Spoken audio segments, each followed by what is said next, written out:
Это не выезд по тревоге, а всего лишь проба новой техники. Автоцистерну и Ниву работники 96-й пожарной части Нижнего Одесса получили свой профессиональный праздник от компании «Лукойл Коми».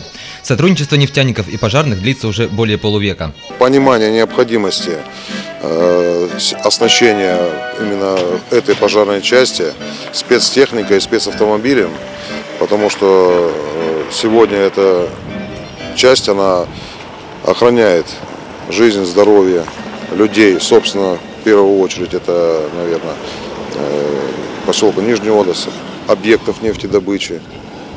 Поэтому без специальной техники ее обновления, наверное, было бы неправильно.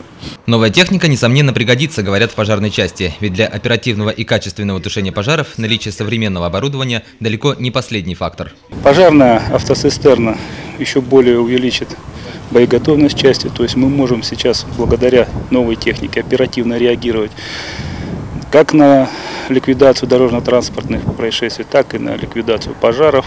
То есть время прибытия пожарных подразделений будет значительно сокращено, что приведет к успешному тушению пожаров, спасанию людей и имущества.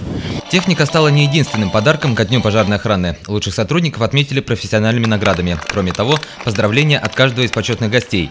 Главное пожелание – поменьше работы, отмечает руководитель администрации Сосногорского района.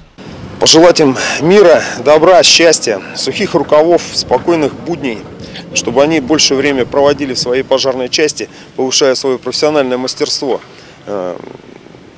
Недаром говорят, пожарный спит, страна богатеет. Пусть наш район будет богаче в этом направлении. День пожарной охраны – один из самых устоявшихся праздников России. Своими корнями он уходит в 17 век.